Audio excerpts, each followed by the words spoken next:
table fans, it's time for a Warhammer 40K bat rep with me and Rich. It's... There you go. Felt that. I know shoot it out over I know that. it. No, mine just vibrates down. It just goes, it's like a trimmer. It's earth, not air. No. You're not an air element. Okay, listen. It's this battle report that it's late at night, so Rich and I are gonna try and stay awake. We're both morning people. This is the teaser. You've already had the pre-teaser. So let's talk about the armies. Also, both of these armies are on the block.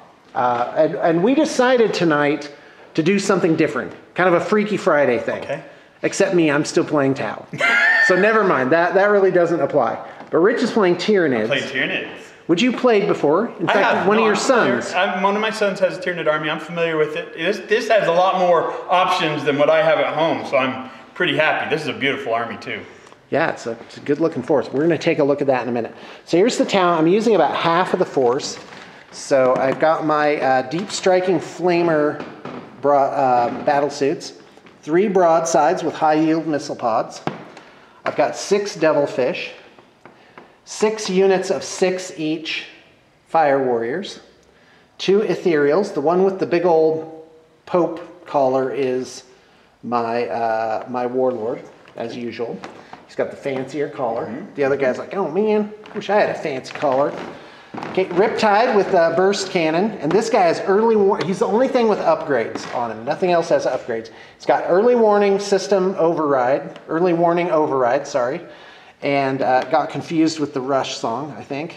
And then he's got velocity tracker, which gives him Skyfire and Interceptor. So that'll be good against the flying whatsits, and also make him really a target. Yes, it will. You're gonna have to get rid of him on turn 1. And then 2 Remoras, and these guys are flyers, so they're in reserve. Okay. And we're pretty excited. Okay, so Rich, what do you got? I have 2 flying hive tyrants. It's 2 combined arms detachments. Okay. So 2 flying hive tyrants. I have 3 individual zoanthropes. Okay. Okay. That won't be a pain. Then I have 2 individual venomthropes. Okay. And a malanthrope, that's what that's called, right? Yeah. Yes, 1 malanthrope. Too. I have 2 individual biovores. Right, I'm ready. 1 unit of rippers. Okay, got it. And then I have a unit of 20 termagants, just flesh borers in a tyrannicide, is that what those are called? Yeah, tyrannicide. With venom cannons. Okay, got it. Wait, yes, venom cannons. That's what it is. Then this is an exocrine, and I'm trying to decide who I'm going to put in there, but I think I'm going to put. Now this is the plasma cannon beast. Yes. Just for those that are he can get 6 I'm going to put him in there. Right. And that also has venom cannons. Okay. I have 2 Carnifex. Now, can I just point something out? And because this is something that came up our last game, is if you put him in there, he might be waiting 1 or 2 turns. I am not a big fan of reserves. Yeah. But he is very powerful. You want that? I do. Yeah. I do. Okay. He's going to pop out and just nuke somebody. He's going to nuke something, I hope. I'm ready. 3 units of 10 Hormigons. Yeah. They will be running interference for these Carnifexes that Sean said don't bring the hand-to-hand Carnifex, and he's going to regret. And by the way, this is a complete Freakazoid conversion. I love it. And I might point out, go to bluetablestore.com. Go to the Xenomorph section. That's Xenomorph with an X and an E on the end. So there's no brand confusion here. Anyway, yeah, so you can get these blades, which are really cool conversions, and you can get this head. This head has green stuff on it, though, on the back to make it like really long. So, and this is just a random conversion we did for no apparent reason one day. Go ahead. I was going to point out these heads that make these awesome and they're zoanthropes. Yeah, they can pop off and right. And I think this is called the Lord head, and it's totally freaky. It's the coolest head, and those are also xenomorph. Yes. Along with yeah, go ahead. Sean will be hating those all the little individual units that he's going to have to target. Okay, so for psychic powers, I have Psychic Scream and Onslaught. So which one is the Overlord? This is my Warlord. Warlord is on the ground. Okay, he's on the ground. Okay. And he has Psychic Scream and Warp Blast. Okay, got it. And this one has Psychic Scream and Onslaught. And they all have Dominion because they all choose Tyranid powers. So then these, 2 of them are exactly the same. It's the 2 that are leaning forward, the one that's leaning back, and these 2 both have catalyst, which is awesome. Oh, yeah. And this one has paroxysm, as well as warp blast and dominion. So, yeah, so I've got a lot of psychic power. You are lavished with different psychic powers. And I'm excited for that and looking forward to it. And you're going to have D6 psychic dice plus 2, 4, 5, 6, 7. Correct. Right. Let me roll for my Warlord trait. And I'm going to have Jack for dice. Here's my Warlord trait. Okay, fantastic. Adaptive biology.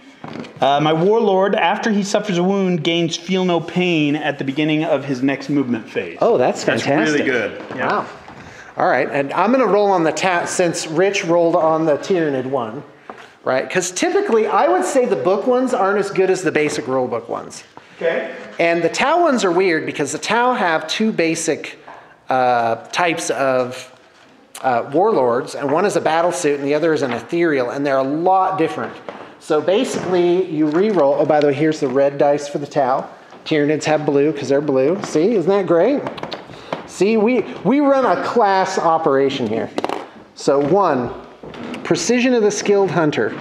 Enemy models cannot take lookout sur rolls against your warlord's shooting attack. If your warlord has no ranged weapons, i.e. an ethereal, re-roll this result. That's how it works. The Tau have some great ones that they get to re-roll. It's really nice. Yeah, which I'm sorry, I got a 1 there again. I want through,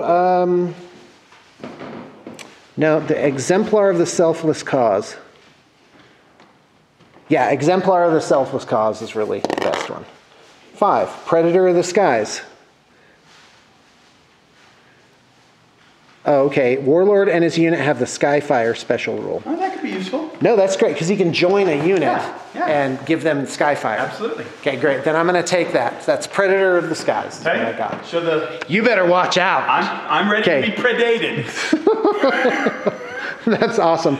That's like dated, but unpleasant. Okay, so that's I think there's a show on TV about that. Anyway, okay, so here's the board. Oh, and we came up with geniuses that we are. Yes. We came up with this combination of BTP terrain. Yes. So this lava world / chemical plant. That's right.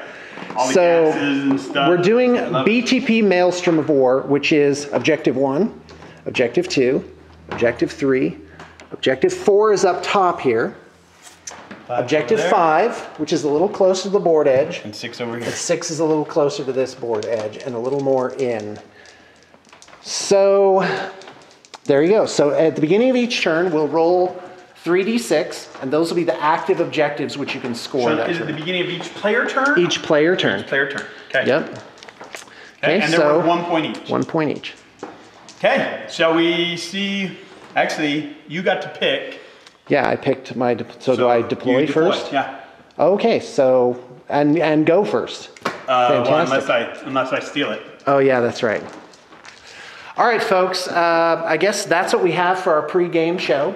Yes. So stay tuned for the battle report proper. It may take a day or 2 to get it up. I'll try and get it processed tonight. And thanks for tuning in.